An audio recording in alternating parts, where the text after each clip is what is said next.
Hey, yo, what up, fans of the fucking sport? What up? This is Lamech with Selah Sports TV back at you with another one. So, we got some candid comments, some telling comments from, one Canelo Alvarez. Canelo Alvarez decided to, I don't know, maybe he had a few more drinks, right? And he decided to open up about what's going on with him, and why he chose to move in the way, I guess, the way he did. He chose to explain himself, right? He didn't owe it to us. He didn't have to do that, but he did. So, when people do that, we gotta kind of just look at what he says and listen to it, right?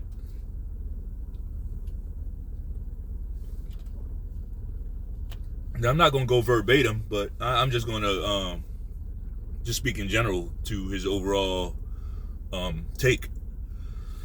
Canelo Alvarez, he had some spicy, really, for him, some spicy comments in regards to Dmitry Bivol, right? As we know, he went to that Dmitry Bivol fight, and nobody asked him to fight that guy. Like, the public was not saying, why don't you move it up to 175 and fighting Bivol? Nobody said that. We've been asking him to fight the same people for years, right? Benavidez, Andrade, and at maybe about 4 or 5 years ago, there was Jamal Charlo, right?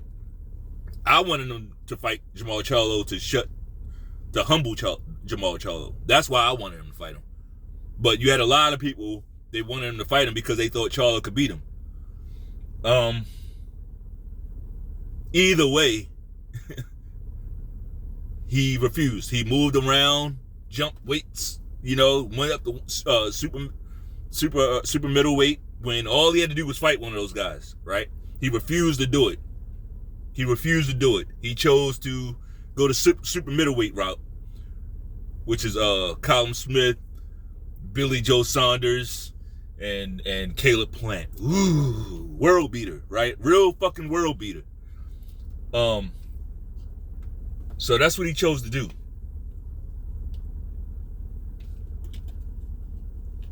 He went up there against Bivol and got embarrassed. Like, he got absolutely embarrassed. You could maybe give him maybe two rounds out of that fight. And honestly, I'm kind of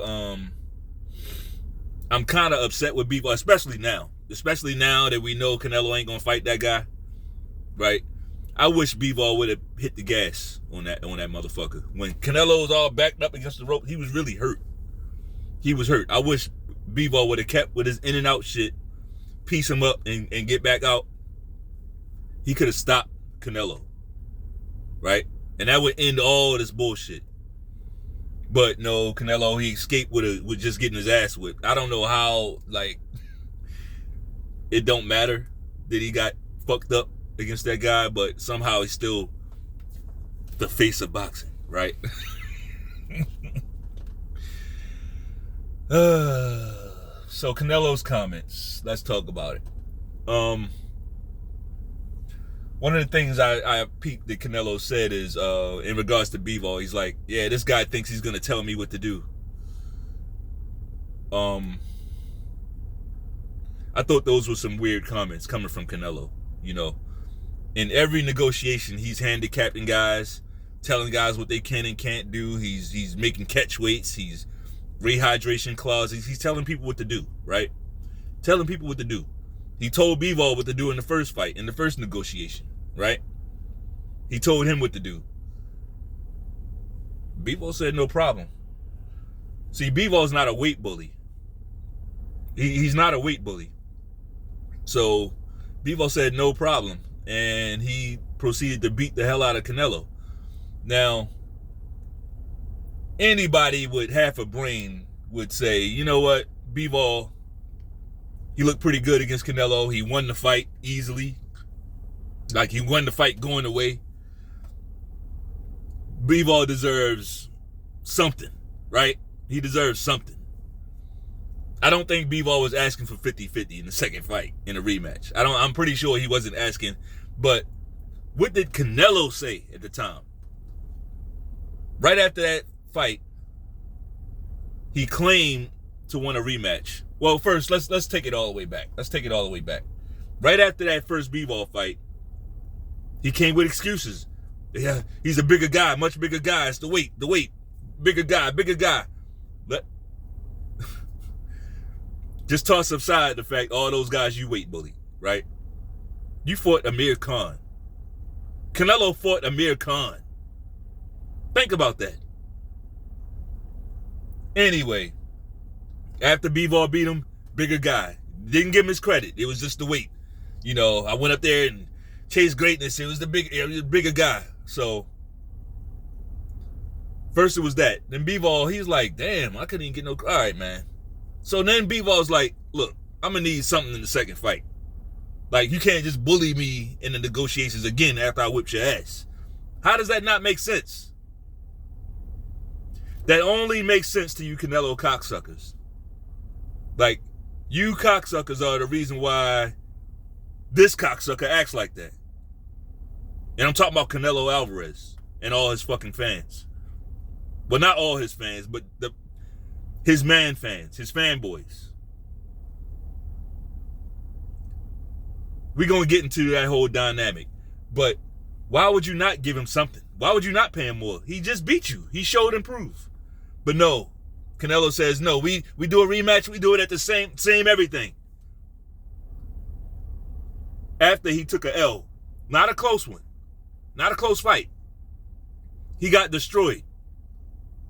He got dominated by Dmitry Bivol. And he has the audacity to say, no, we ain't changing nothing. I'm still going to pay you the same little purse that you got in the first fight. How does that make sense? That's disrespectful.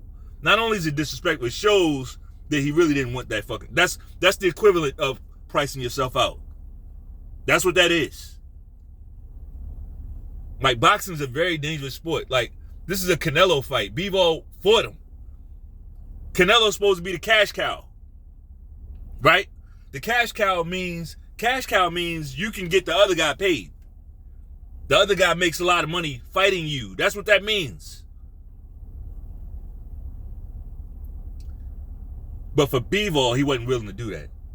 Call Jermell Charlo, a guy from 154, a guy from 2 weight classes down. Call him up. You pay him upwards of 10 million, 12 million bucks. Right? But you couldn't do that for the guy that just beat you. You couldn't pay him. And he deserved it. But you called Jermell Charlo up so that we could watch him run around the fucking ring. And you couldn't even stop him. This is some whole shit at the purest form. This is the purest form of whole shit. And if you're a fan of the sport, you see what I'm saying.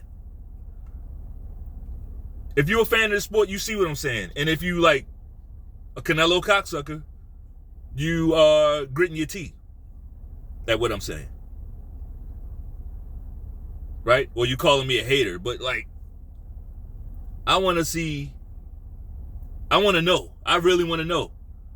See, the thing about you Canelo fanboys, like, y'all don't really want to know. Y'all don't really want to know. Like, Ring IQ and shit. He talked all that shit. Like, Dmitry Bivol he's like, yeah, the tougher fight and all of that. So, when the guy who beat Canelo, the face of boxing, y'all call him the face of boxing, right? The guy beat him. You don't want to see that again. I don't need to see it again. But then you turn around and promote a fucking Jermell Charlo fight. Like, these cocksuckers are obvious, bro. They're not here to promote the sport. They get behind 1 or 2 fighters and suck them off. Right? That's what they do. By all means necessary. And it's a few more. It's a few more that I really don't care to mention any of them, honestly. But yeah, that's what we're looking at. So he's like, he turns it around like, this guy thinks he's gonna tell me what to do. But what That's what you do. I don't think saying, hey man, can I get a little bit more money? I don't think that's trying to tell you what to do. I don't think that's trying to tell you what to do. And then when you don't give him credit for beating you, when you say shit like, I thought I won the fight, and then you go from I thought I won the fight to, no, it was the weight. It was because he was bigger. That was it. When you do that, of course he's going to want to fight you at 168. See, because he's a real one. He's a real one. He like, oh, that's my advantage? I'm not a better fighter than you. Let's fight at 168. Why would you not? You drain everybody else. But see, Bivol, he's a little too real for his own good. What Bivol should have did was act like he was scared to fight Canelo at 168. But it ain't no bitch in him. Like them Russians, they don't even play them type games. They don't play that. They only show strength. That's it. They either gonna show you strength or they ain't gonna show you nothing until the fight starts. They don't play the mind game. They don't do a lot of that. But I'm telling you, that's what he should have did. He should have acted like Bivol should have said, yeah, it was just the weight. It was just because of the weight. And then let Canelo bring you down to 168.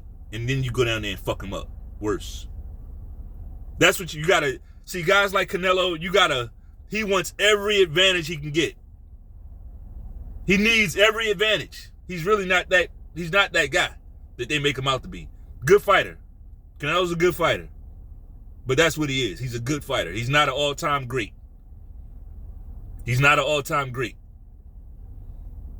doesn't like challenge. He doesn't want to be challenged. He's been caught cheating before. Like, it is what it is. He's a good fighter.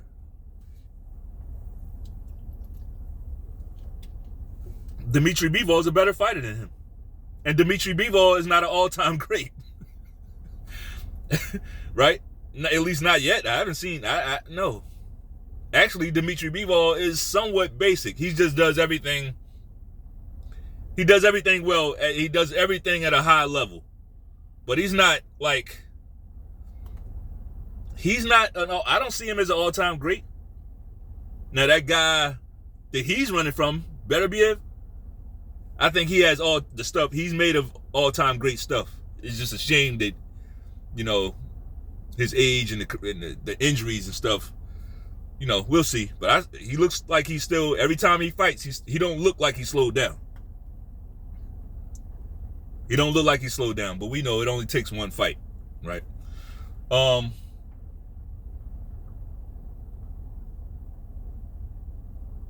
Yeah, this face of boxing stuff, I blame you fanboys for that. And this don't just apply to Canelo.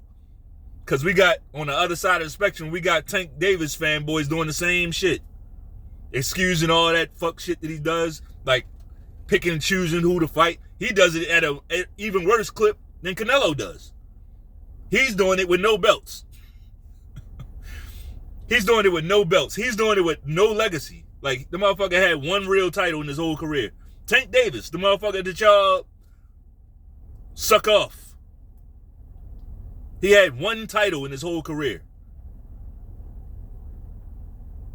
So, like, this ain't I'm looking at the sport. I don't care who it is. I don't care who it is.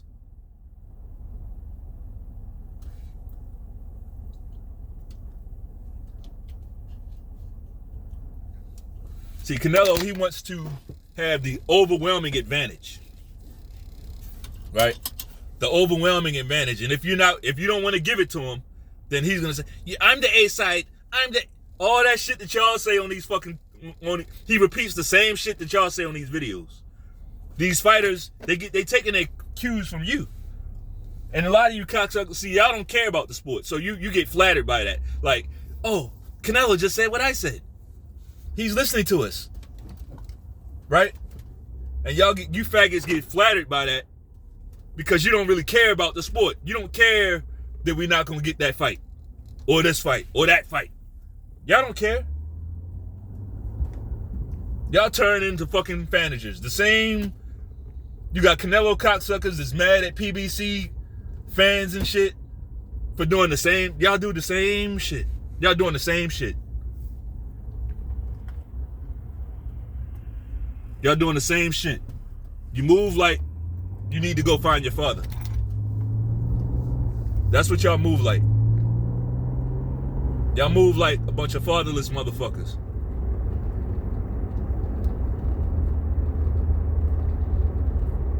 Because you're in it to protect the legacy of another man.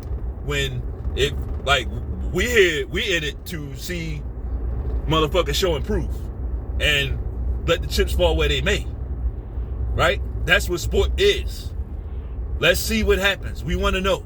That's what we're in it for. Y'all are in it for Canelo. Canelo's the face of boxing. Like, weirdos. Y'all are weirdos. Y'all are fucking weirdos. Oh my God. Hey man, that's all I got. If you like the video, bang off on that like button one time. Peace.